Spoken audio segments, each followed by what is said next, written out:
Kaieteur Radio, keeping you informed. Demerara and Essequibo 99.1 FM. Berbice 99.5 FM. Kaieteur Radio.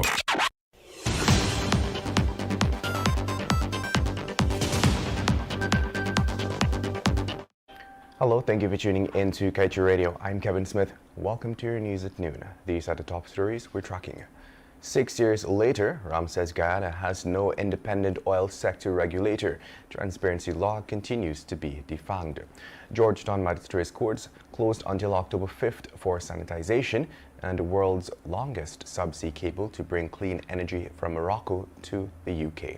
Meanwhile, Digicel partners to supercharge connectivity in Caribbean and Latin America and has sights on connecting offshore oil and gas rigs. GChem ready to hire new CEO, deputy and others. Woman sees relatives stolen television for sale on Facebook, and Chief Justice orders government to pay Jamaican woman $3.1 million for wrongful detention. Stay tuned to stay informed. Hello, hi. Let me show you something lit. Get your free chats now with me. Tell them video and voice call. Discover and get, and that's not all. Cash and prices for all of us. It's exciting, it's fabulous. Translate, populate, locate, innovate, but shh. It's a secret, no need to keep it. You won't see me here again. 3, 2, 1. I'll see you in a bit. Download the app now for chat.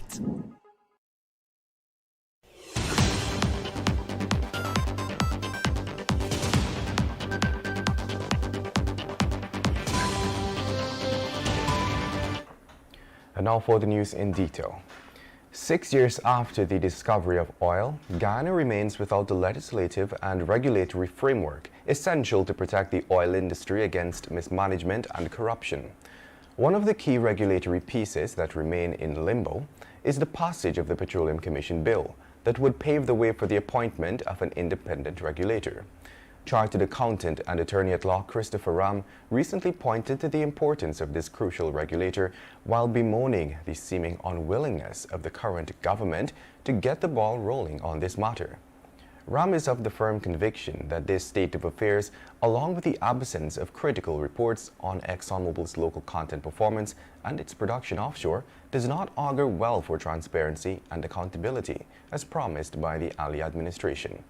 He was keen to note as well his disappointment in the fact that the nation's Access to Information Act has been rendered useless, while adding that it is not taken seriously by the government or the public.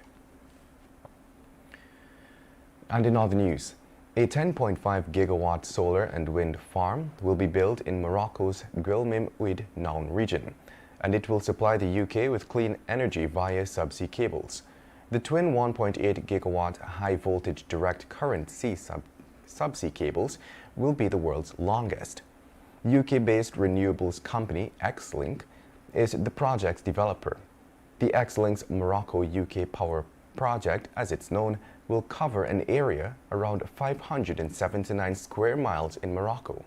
They'll follow the shallow water route from Morocco to the UK, past Spain, Portugal and France.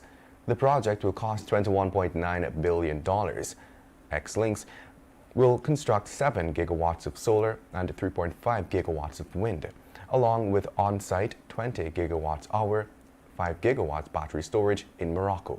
The transmission will consist of 4 cables.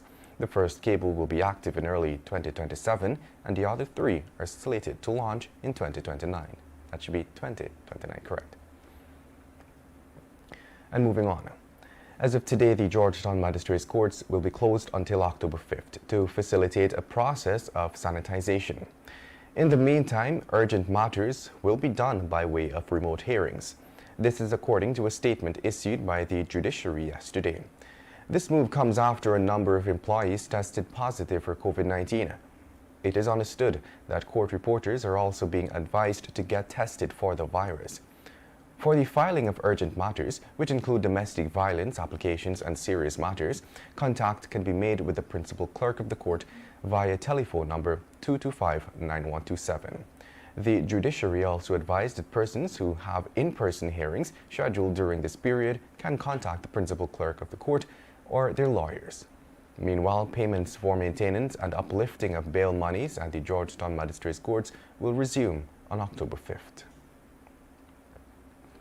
And moving on, Digicel announced yesterday that it is making a significant investment in international submarine capacity with the building of its Deep Blue 1 subsea cable, and to this end has signed a partnership agreement with Orange to extend the system from Trinidad to French Guyana. Digicel noted that Deep Blue 1 will provide best-in-class connectivity to French Guyana, Suriname, Guyana, and Trinidad and Tobago, with the opportunity to connect offshore oil and gas rigs on the back of the industry boom in the region. The added capacity, Digicel noted, will complement its existing Southern Caribbean fiber network, which has approximately 3,000 kilometers of submarine cable connecting 20 islands in the Eastern Caribbean, running from Trinidad and Tobago up to Puerto Rico, with onward connectivity to Miami and New York. And moving on, Chairman of GCAM, Claudette Singh, met with the elections commissioners and agreed to advertise 7 vacant posts. These posts include Office of the Chief Election Officer, Deputy Chief Election Officer, Assistant Chief Election Officer, Logistics Manager, Civic and Voter Education Manager, Legal Officer, and Chief Accountant. Draft copies of the vacancy advertisements have been examined and approved by members of the Commission. Among them are the advertisement for CEO, which requires candidates applying for that post to have a postgraduate degree in public administration, law, management, or relevant discipline from a reputable and recognized institution, and specific training and verifiable experience in managing election systems, along with at least 10 years' experience in a senior management position overseeing and directing diverse operations aimed at achieving targets within specific deadlines. You're listening to Kaieteur Radio, 99.1 and 99.5 FM. This is your news at noon. We will return after the break.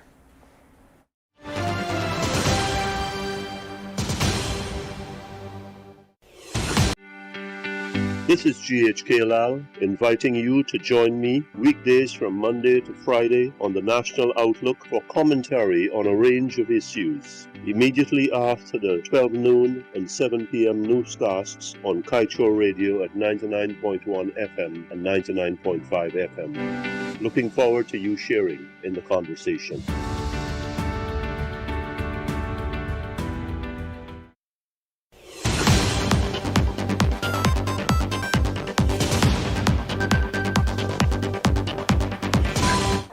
Welcome back. Let us continue with the news.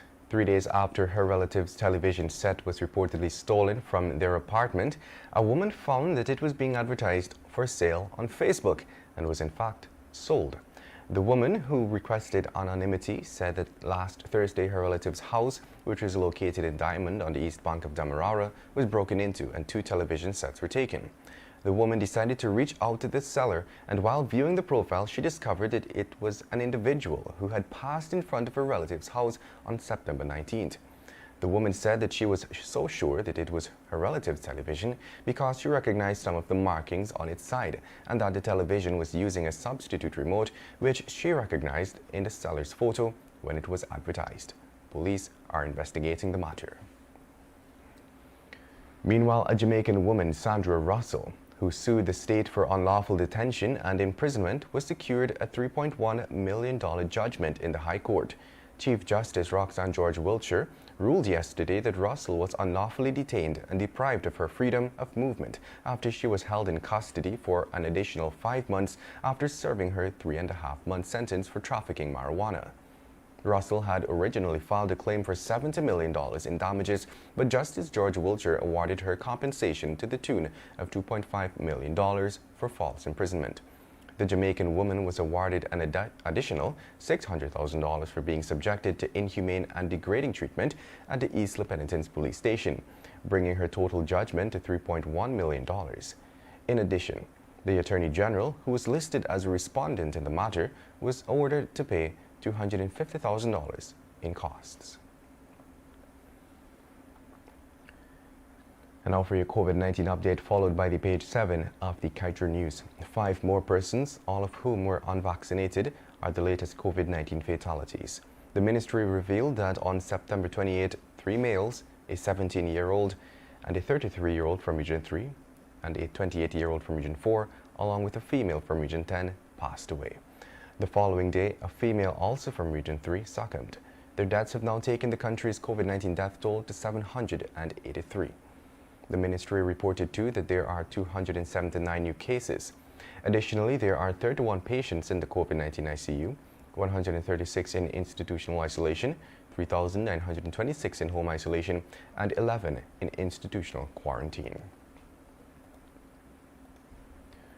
More and more Guyanese are becoming bystanders and onlookers, and nothing more. As shocking crime incidents occur with increasing frequency, right before their eyes, they stand by and look on. Nothing more. Not a step, not a word of protest. Sometimes not even a helping hand. Political leaders speak of law and order. Guyanese live with fear. Let us restate that. Most Guyanese go about their daily existence cowering in fear. When will Guyanese be able to live in peace in their homeland?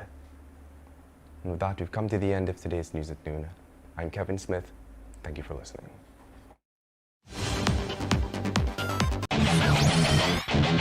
Want value for your advertising dollar? Then place your ads on Kaieteur Radio's newscasts. Streamed live on 6 different mediums, reaching hundreds of thousands. Advertise today and watch your dollar grow.